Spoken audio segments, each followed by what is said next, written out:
of the cell. He sits in a trivial lounge of his own, befitting a leader of his stature. He has his own double-layered, high-security compound and luxurious nucleoplasm. And like every leader, he takes every single decision for the cell. He calls the shots on what the cell should do, what the cell should look like. So first, let's understand when and how we found this organelle. The term cell nucleus was used by Robert Brown for the first time in 1831 in a paper, and it was published in 1833. Surprisingly, at the time of publishing, he did not realize that the cell nucleus was present in cells other than those belonging to plants. He thought it was just there in plants. While he was scrutinizing the epidermis of, say, a collection of orchids with his microscope, Brown found that the cells contain an opaque spot. He first used the term areola to describe them.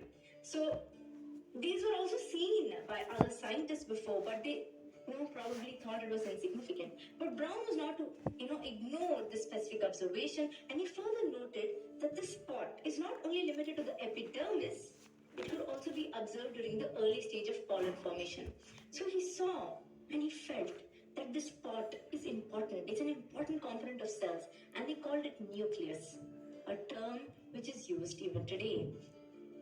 So if you see this darker portion over here, let's zoom in and see what is this. This is called the nucleolus, which is kind of the nucleus of the nucleus. So the nucleus as a whole takes decisions and makes important laws for the cells based on the information that it gets from something called the chromosomes in the nucleus. So all the important information is blueprinted in DNA, which is inside the chromosomes, and the nucleus uses the information which is available to decide all the things that it needs to decide about the cell, like how it should look, what it should divide, when should it divide, what should it synthesize, and so on and so on and so on. So you would have heard the word chromatin, right? So is there a difference from chromatin and chromosomes?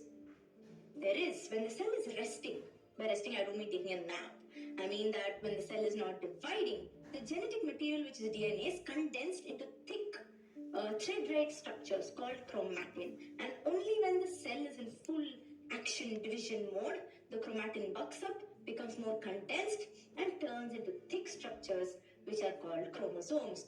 The nucleolus is the only organelle that does not have its own membrane. It's like a splotch, but a very, very important splotch. The nucleus has a special compound, like I mentioned before, and it's got a name, the nuclear membrane, that covers the nucleus and has some pores in it. It has some pores in it so that the materials which it makes can move outside the nucleus and other stuff can actually move inside the nucleus. We'll